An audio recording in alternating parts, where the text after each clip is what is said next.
Pakistan passed with flying colors, and within 4 hours, India was compelled to request for a ceasefire.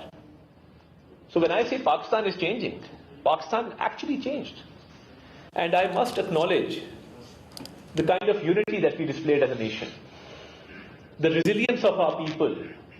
The people of Pakistan came together, forgot our differences. And I remember speaking on the floor of the House and saying that, today there is no political point scoring. We're all on the same page. And we will fight the enemy together as a unified force. And that's exactly, alhamdulillah, what we did. And I used to say that, we grew up with a certain sense of patriotism.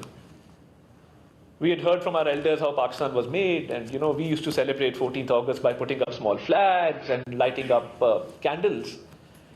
But regarding the Gen Z, the jury was still out. And when I say Pakistan has changed, we see the situation. And the enemy was wondering what is going on. War is a very serious matter, and they were making memes and they were ridiculing the enemy in their own particular way. So even our Gen Z, our younger generation, they played a role with regard to social media. And they took it upon themselves to fight for Pakistan on that platform, on that battlefield. Because I often say that, the digital world is divided into two kinds of people. You have digital natives and digital immigrants. And sometimes the immigrants, they take time to comprehend the ground realities of digital media. But people who are born into the digital age, and they are digital natives, they understand that world much better than most of us do. So I think the digital natives had their own war strategy and had their own way of winning that war. So I think it was total synergy, total cohesion that really helped us. And even now, if you see the way forward, Pakistan has become extremely relevant. When it comes to the situation in Gaza, when it comes to the ceasefire, we are included in the list of Arab Islamic countries who brokered that peace and were part of the negotiations which led to an eventual ceasefire.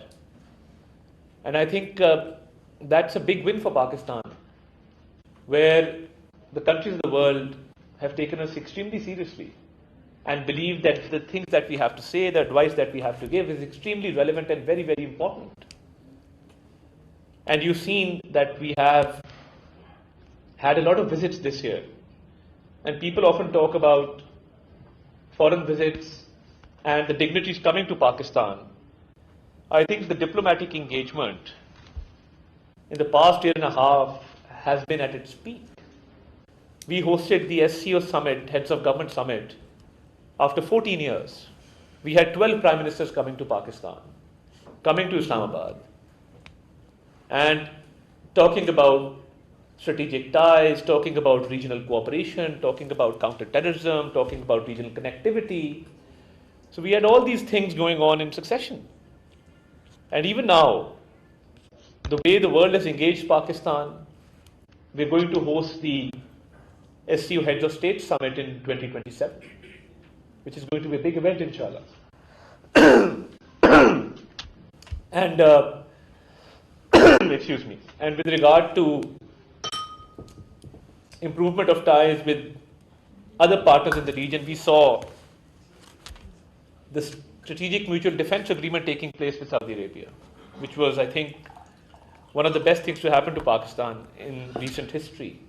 And the people have taken great pride in that agreement, where the common man has actually gotten involved. And we were in Riyadh, and we saw the Pakistani flag flying high for almost 25 kilometers constantly. There were Pakistani flags all around, and people of Saudi Arabia celebrated this union with the people of Pakistan.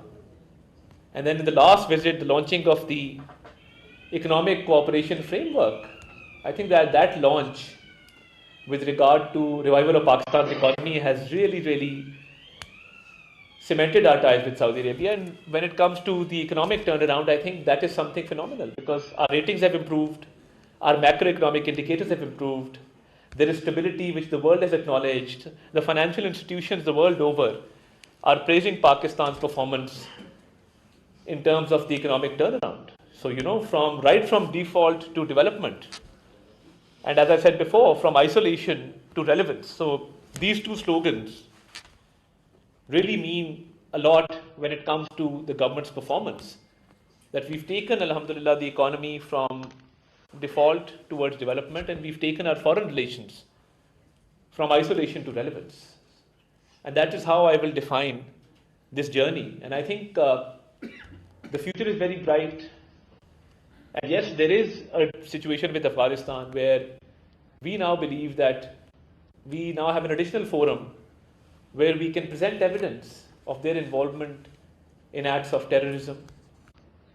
And we've been constantly saying that we have irrefutable evidence that their land is used for acts of terrorism. And whenever an incident takes place, and when you backtrack and go into the investigations, you will find somewhere or the other an Afghan citizen involved somewhere. So this is something which we are dealing with, and we've given a very loud and clear message in that regard.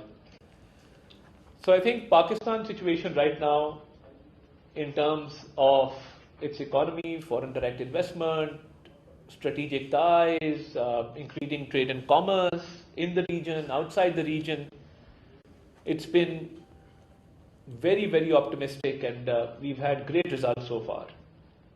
And with regard to the foreign policy, we had a landmark visit to Kuala Lumpur just last month, and our strategic ties with Malaysia are growing in terms of trade.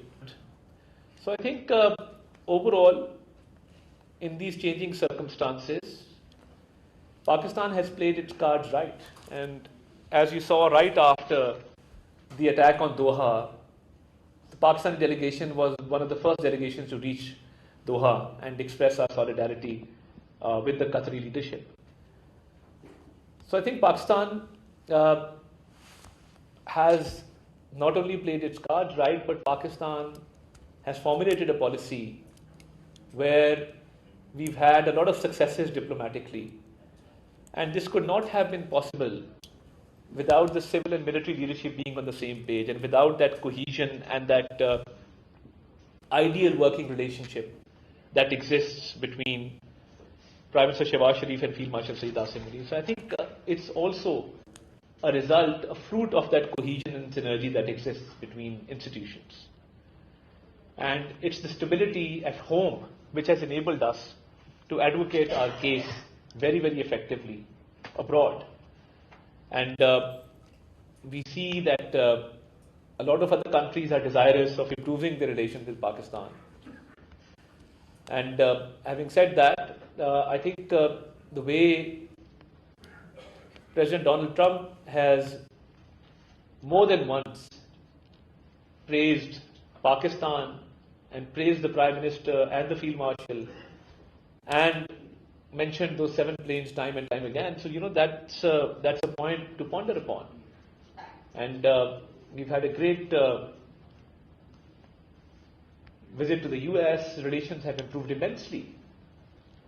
And the recent visit to China. So I think Pakistan's relationship with each country has a unique nature.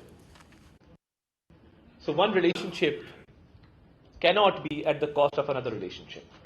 And I think that's where the success of our foreign policy lies, and that's how we plan to go into the future, with a very, very robust, with a very, very effective and very practical foreign policy, which will not only give respect to Pakistan, Pakistanis the world over, but which will also help us to take our economy to new heights, so the life of an average Pakistani can also improve.